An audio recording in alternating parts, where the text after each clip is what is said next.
Yes guys, চলে আসলাম সেই অসাধারণ নদীর তীরে, মেঘনা নদীর তীরে।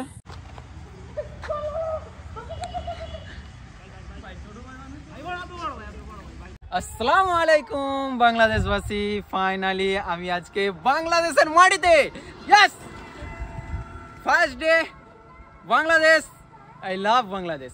যাই হোক, একদম সচরাচর কোনো ইউটিউবার, কোনো ব্লগার যদি আসে চিটাগঞ্জ, সিলেট, আরও বড় বড় ঢাকা, অনেক চট্টগ্রাম, সব কিছু মিলিয়ে মানে শহরের মধ্যে থাকে, কিন্তু একদম বাংলাদেশ ঘুরতে গেলে বাংলাদেশের একদম কালচারের সঙ্গে কোনো দেশে মানে বাইরের দেশের লোকজন এসে আসে, যদি সেটার কালচারের সঙ্গে একদম মিশে যাওয়া যায়, সেটার জন্য আসতে হবে সেখানকার কালচার। গ্রাম, ইট মাটির পাথর, শহর সবাই গিয়ে সব কিছু বোঝা যায় না, কারণ বাংলাদেশ ঢাকা যেটা মেন সিটি, সেখানে তো বাংলাদেশের গ্রামবাসীরা যায়, সেখানকার কালচার কি করে বুঝবে? নানান ধরনের লোক থাকবে, আর আসল কালচার বোঝার জন্য তো আমাদেরকে আসতে হবে এরকম সবুজ একটা গ্রামের মধ্যে, এরকম নিরিবিলি একটা গ্রামের মধ্যে। গাইস, ইয়েস, ফাইনালি আমরা আজকে বাংলাদেশে। সামনে দেখতে পাচ্ছ এত সুন্দর একটা নিরিবিলি পরিবেশ, আর তার সঙ্গে আমাদের আছে এই দেখো রিজয় ভাই, থ্যাংক ইউ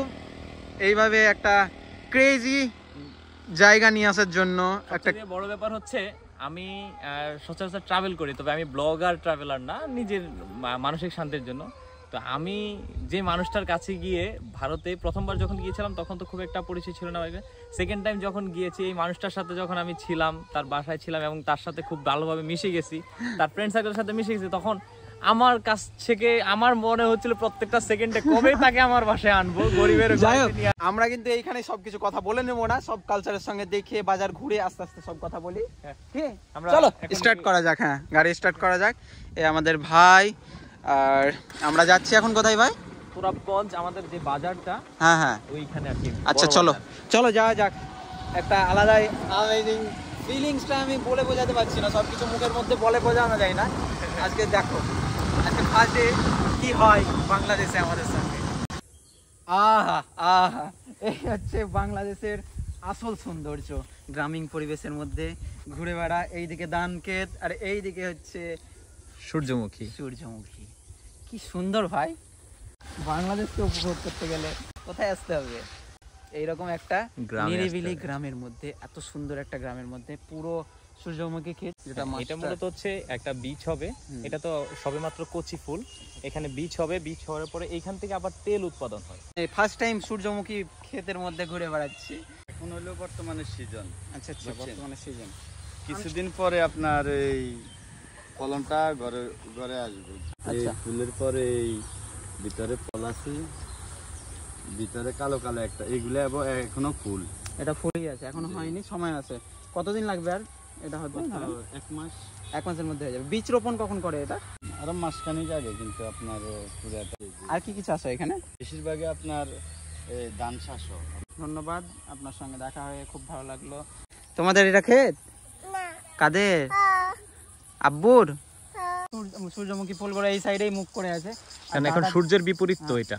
হ্যাঁ, সূর্যের বিপরীত। আর দাদা যেটা বললো যে ফলটা হয়, এই যে ফল, এটা হয়ে গেছে, দেখতে পাচ্ছেন এই ব্ল্যাক করে যে ফলটা আছে, এটা থেকেই সেই অয়েলটা বার হয়, মানে তেল যেটা তৈরি হয়। আর অসাধারণ লাগছে এই সাইড থেকে পুরো, দেখতেই পাচ্ছেন। তার সঙ্গে ন্যাচারাল সাউন্ড, চারিদিকে ন্যাচারাল সাউন্ড, একটা এত সুন্দর অসাধারণ প্লেস। এই জন্যই গ্রামের পরিবেশে ঘোরাটা দরকার, একটা নতুন কালচার, নতুন কিছু দেখার জন্য। এই সব শহরে পাওয়া যায় না।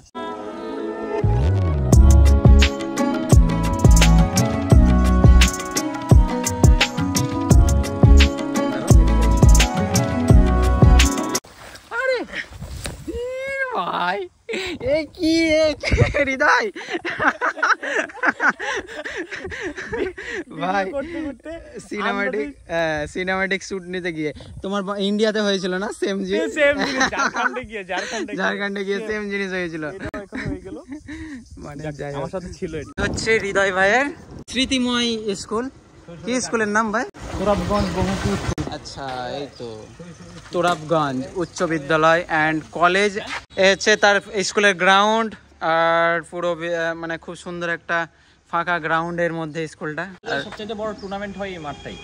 কি হচ্ছে দুষ্টুমি? হ্যাঁ হৃদয়, না ছোট ভাই আমার কাছে হচ্ছে একটা এয়ারপড চাইছিল, আচ্ছা তো আমার সামর্থ্য নাই, তো আমি আরেকজনের কাছ থেকে উপহার নিয়ে আরেকজনকে উপহার করেছি। আবার তার গড়ি আর উপহার নেন নাই তো, আচ্ছা এই ঘড়িটা করে নিছেন, আবার তার গড়ি কিনার সামর্থ্য নাই, তো আমি তার থেকে আবার গড়ি নিয়ে ওকে গড়ি গিফট করে দিয়েছি।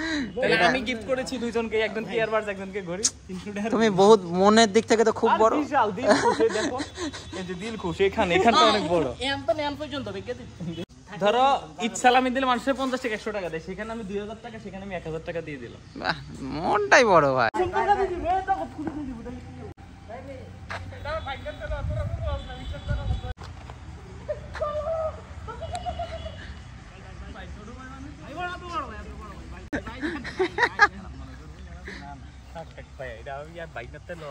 ভালোবাসার পরিণাম দিচ্ছে ভাইকে।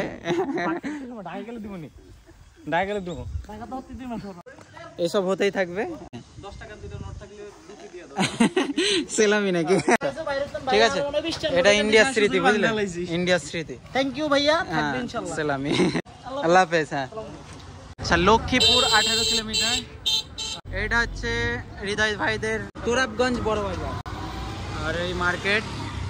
চলো এখান ইফতারির জিনিসপত্র কেনাকাটি করতে হবে, আর তার সঙ্গে আমরা এই বাজারটাকেও দেখবো। এই হচ্ছে ইফতারির সব জিনিসপত্র, অনেক আইটেম আছে তো। আচ্ছা আচ্ছা, চিকেন ললিপপ, চিকেন ললিপপ। এটা কি? ওটা ললিপপ বড়ই, বড় ললিপপ, মাছি বসছে তো। তন্দুরি চিকেন, তন্দুরি চিকেন বলো আগে দে। এটা ও এটা হচ্ছে তোমার পাটিসাপটা পিঠা। মানে কি দিয়ে তৈরি এটা? এটা মানে ভিতরে হালুয়া, তোমার হচ্ছে আমি বলি এটা হচ্ছে মিল্কের একটা শেকের মতো থাকে, আচ্ছা তোমার পায়েসের মতো। পায়েসের মতো। আচ্ছা, আর এটা হচ্ছে তোমার পকোড়া। চিকেন, এটা হচ্ছে চিকেন ফ্রাই, এটা আর কি ক্যাপসি করা, কেএফসি মানে আমাদের ইন্ডিয়ার কেএফসি নাকি?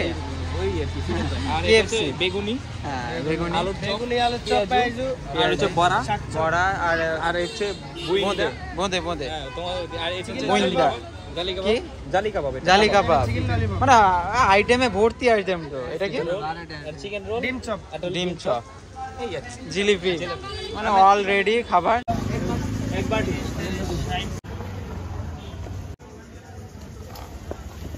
না হাতে নিতে পারবেন। হ্যাঁ, এই হচ্ছে ইফতারির রেডি সামান।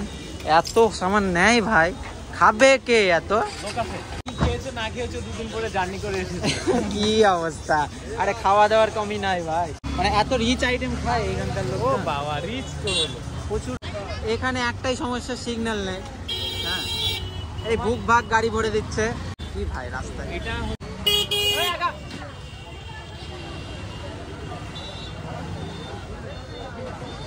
এটা তো ধরো বৃহস্পতিবারে, মানে এটা আজকেই যাম, বৃহস্পতিবারে এখানে হাঁটার মতো জায়গা থাকে।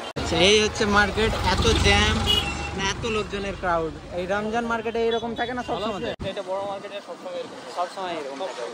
আর এই যে সামনে দেখতে পাচ্ছেন, এগুলো হচ্ছে টোটো রিক্সা। এই সামনে সিএনজি, এটা হচ্ছে সিএনজি, ইন্ডিয়ান, এগুলো সব ইন্ডিয়ান প্রোডাক্ট। Indian product. এই অটোগুলো সিএনজি গুলো ইন্ডিয়া, সব ইন্ডিয়ান। বাসায় যাব, তারপরে একটা অসাধারণ প্লেসে যাব, সেটা যাচ্ছি।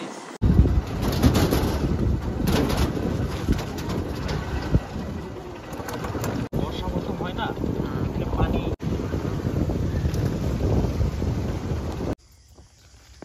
যাই হোক, ইফতারের সামানপাতি রেখে একটা চমৎকার প্লেসের খোঁজে বার হয়েছি। লঙ্কার চারা গাছ। এটা হচ্ছে সয়াবিন। আচ্ছা, এইটা সয়াবিনের গাছ, আর এখানে প্রচুর সয়াবিন চাষ হয়। এই দেখো সয়াবিন ধরেছে, যেটা দেখতে পাচ্ছেন। হ্যাঁ, এটা সয়াবিন গাছ। আমি ইন্ডিয়া থেকে এসেছি আপনাদের বাংলাদেশ দেখার জন্য, বুঝলেন? হ্যাঁ হ্যাঁ হ্যাঁ, এই গাছগুলো, হ্যাঁ এই পাতাগুলো উগ্র থাকতো না, থাকবে না, পাতাগুলো থাকবে না, উগ্র থাকতো না, পেকে ঝরে পড়ে যাবে, পেকে ঝরে পড়ে যাবে। বেগুন হলে গেলে কাকারা সব একদম লোকাল বাংলাদেশ। লক্ষ্মীপুর এই জায়গাটার নাম কি হৃদয়? মতিরহাট। আর আমি সেই অসাধারণ জায়গাটার খোঁজে এখানে কাকাদের সঙ্গে দেখা, আর এই সয়াবিন গাছের বৈশিষ্ট্য কখন কি হয় সেটা বলছে কাকারা।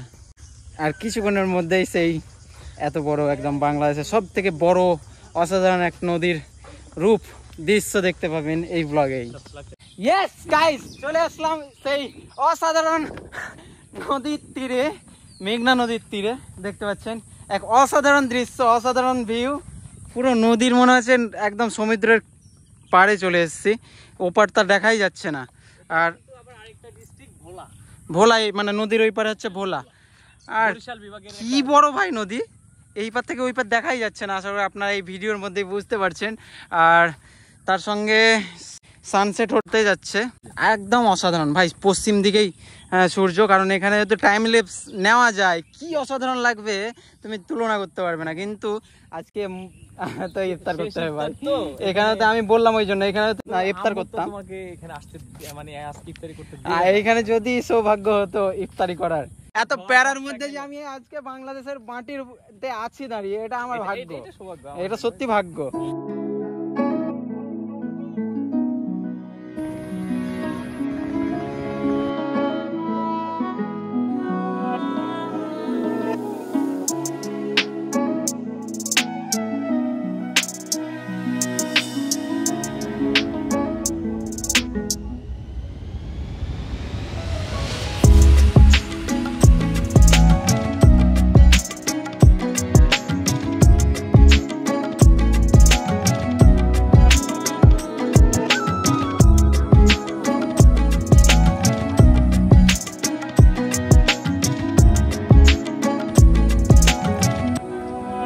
Bangladesh, we love India. মেঘনা নদীর তীরে আজকে আমরা ইন্ডিয়ার ফ্ল্যাগ আর বাংলাদেশের ফ্ল্যাগ, সাক্ষী থাকলো মেঘনা নদী। আপনাদের আর আপনাদের সব জনসাধারণ দেখেছেন, এটা আমার মতিরহাটের মানুষজন। ধন্যবাদ। আপনাদের মেঘনা নদী দেখেও খুব ভালো লাগলো, আর ওয়েদারটা খুব সুন্দর, চমৎকার, ভালো লাগছে। হ্যাঁ, ভালো লেগেছে। ইন্ডিয়া মাথায় এলে আপনাদের কি মনে হয়? না, অনেক সুন্দর সুন্দর, ইন্ডিয়া ভালো লাগে, অনেক সুন্দর। আচ্ছা, ইন্ডিয়া গেছেন আপনারা কেউ? না, আমরা যাইনি কেউ। আচ্ছা, যাওয়ার ইচ্ছা হলে সুযোগ পেলে যাবেন তো? ইনশাআল্লাহ আশা আছে। ইনশাআল্লাহ যাবেন। আপনারা যেভাবে আমাদেরকে আপ্যায়ন করছেন, আপনাদেরকেও আমরা সেইভাবেই সম্মানিত করার চেষ্টা করব। ওকে, আপনাদের দাওয়াত থাকলো ইন্ডিয়া আসার জন্য। হ্যাঁ, এগুলো ফিশিং ট্রলার গুলো এখন তো অভিযান চলছে, তো এই জন্য মৎস্য আহরণে একটা নিষেধ চলছে এখন, খুব একটা নাই। জেলেরা 12 মাস হচ্ছে না? না না, এটা হচ্ছে 3 মাসে একটা অভিযান চলছে। সেটা হচ্ছে কি, মা ইলিশ রক্ষার জন্য। যারা ডিম না ছাড়লে তো আর সামনে আমরা ইলিশ পাবো না, তাই না? তো এই জন্য এই নদীতে ইলিশ, হ্যাঁ এই জন্য। কত বড় ইলিশ পাওয়া যায়? 2 কেজি, 1.5 কেজি, 1 কেজি ওজনের ইলিশ, ম্যাক্সিমাম 2 কেজি। Maximum 2 KG. একটা জিনিস, হ্যাঁ, এই ইন্ডিয়াতে যে 2 কিলো ওজনের ইলিশগুলো প্রায় অনেক টাকা দাম ভাই, মানে এখান থেকে ডবল। এখানে কিরকম দাম থাকে? 1500 টাকা কিলো। এটা প্রায় আমাদের 2500 থেকে 3000 টাকা কিলো হবে ভাই। আর একজন লট মামারা 4 জন উঠে গেছে, আর এই হচ্ছে সামনে সিএনজি, টোটো রিক্সা, অটো রিক্সা। যাই হোক, নদীর পাড় থেকে আমরা চলে যাচ্ছি, ইফতারের সময় তো হয়ে গেছে একদম খুব কম সময় হাতে। আসসালামু আলাইকুম। আমার আজকে বাংলাদেশের ফার্স্ট রোজার ফার্স্ট ইফতার, আর এত কিছু আইটেম আমাদের হৃদয় ভাই জোগাড় করেছে। এই জিনিসটা যেটা কিনলাম, পাতি সাপটা, এটা ফার্স্ট টাইম খাচ্ছি আমি, মানে অনেক কিছুই ফার্স্ট টাইম খাচ্ছি, তার মধ্যে এটা হচ্ছে সব থেকে ইউনিক। আর এটা কি ছিল? ওটা হচ্ছে চিকেন রোল, তারপর কাবাব। তো মোটামুটি এই জিনিসটা একদম নতুন। চিকেন রোল খেয়েছি, কিন্তু এটা ইউনিক ভাবে তৈরি চিকেন রোলটাও।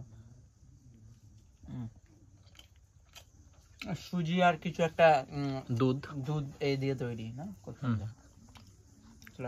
হৃদয় ভাইদের চায় আড্ডা, গরুর দুধের চা। ভাইদের এটা ইউনিক কাপ, আমাদের ওখানে পাওয়া যায় না, তোমাদের এখানে পাওয়া যায়। মানে ইনস্ট্যান্ট চা, মানে দুধ আর আলাদা থাকে। হ্যাঁ, আলাদা থাকে, তারপরে বানিয়ে দিচ্ছে। আর আমাদের মাটির ভাড়ের চা, সেটা একটা আলাদা কিছু, ওটার ফিল অন্যরকম, মজা তো আলাদা, ওটা আলাদা মজা। বাচ্চা কাচ্চারা আছে শুধু চা খায়। একদম এটা হৃদয়ে সব ছোট ভাই নাকি? না, ভাই না ভাই সব মিলে ভাই সব আছে। এটা মামা, আর এটা ফ্রেন্ড, হৃদয়ের ফ্রেন্ড। যাই হোক, পুরো দাদাদের সঙ্গে বসে অনেকক্ষণ মজাই লাগছে, আড্ডা মারছি। এটা হলো তো, এটা আমরা খাওয়ার পরে এটা ধুই আবার খাইতে পারবো, কিন্তু ইন্ডিয়াটা তো ধুই খাইতে পারে, ওটা খাওয়ার পরে ফেলে। তবে ইন্ডিয়াতে যে চা খায়, স্বাদ তৃপ্তি মিটে না, মানে অনেক বড় লাগবে। বাংলাদেশ আসার অভিজ্ঞতা কেমন? অ্যাকচুয়ালি বাংলাদেশ আসবো করে আমি প্রায় 2018-তে আসার কথা ছিল, মানে অনেক বাধার পরে আমি বাংলাদেশ এসে পৌঁছেছি। আর সব মিলিয়ে বাংলাদেশের যে প্রকৃতি এখানে মানে গ্রামের মধ্যে এসেছি, ঢাকা একরকম দেখলাম, গ্রামের মধ্যে মানে খুবই শান্তি আর প্রচুর সবুজ, এত সবুজ, মেঘনা নদী, খুবই সুন্দর প্রকৃতি, সূর্যমুখী ফুল দেখালো ভাই, আর তারপরে সোয়াবিন চাষ হচ্ছে এখানে, অনেক কিছুই খুব ভালো লাগছে। আর সব থেকে ভালো যে এখানকার মানুষজন অনেক আপ্যায়নের দিক থেকে খুব ভালো। এটা বাংলাদেশের ইচ্ছা। এটা হচ্ছে বাংলাদেশের আপ্যায়ন, বাংলাদেশের ঈদ সালামি, ফার্স্ট ঈদ সালামি এরকম ভাবে আমাকে দিচ্ছে। হৃদয়কে তিনটা, আমাকে তিনটা। বাংলাদেশের মধ্যে ডিফারেন্ট কোয়ালিটির দধি, এটা হচ্ছে মহিষের দধি, এটা একদম পাওয়া যায় না, ঢাকা শহরে পাওয়া যায় না, ঢাকা শহর একদম ন্যাচারাল। এবং এটাকে আমরা লক্ষ্মীপুরের ব্র্যান্ড হিসেবে চিনি যারা এটা খাই। এটা আপনার কাছে আসলে কেমন লাগছে একটু বলবেন? বিষয়টা প্রচুর ন্যাচারাল, সেটা খেয়ে বুঝতে পারছি। হ্যাঁ, আর টক মিষ্টি আছে, খুব সুন্দর, থিকনেসটা কম আছে এটার। তো গাইস, ফার্স্ট দিন বাংলাদেশে, এত সুন্দর, এত ভালো যাবে ভাবতেও পারিনি। যাই হোক, আজকের ভিডিওটা এইখানেই শেষ করছি। যদি ভালো লাগে একটা লাইক, শেয়ার, সাবস্ক্রাইব। আর আগের দিন আমি বাংলাদেশে কিভাবে ঢুকলাম, মানি এক্সচেঞ্জ কি করে করলাম, এইখানে ক্লিক করে তোমরা দেখে নিন। তাহলে দেখা হচ্ছে নেক্সট ধামাকার একটা ব্লগ নিয়ে। ততদিন ভালো থাকুন, সুস্থ থাকুন, টাটা, খুদা হাফেজ।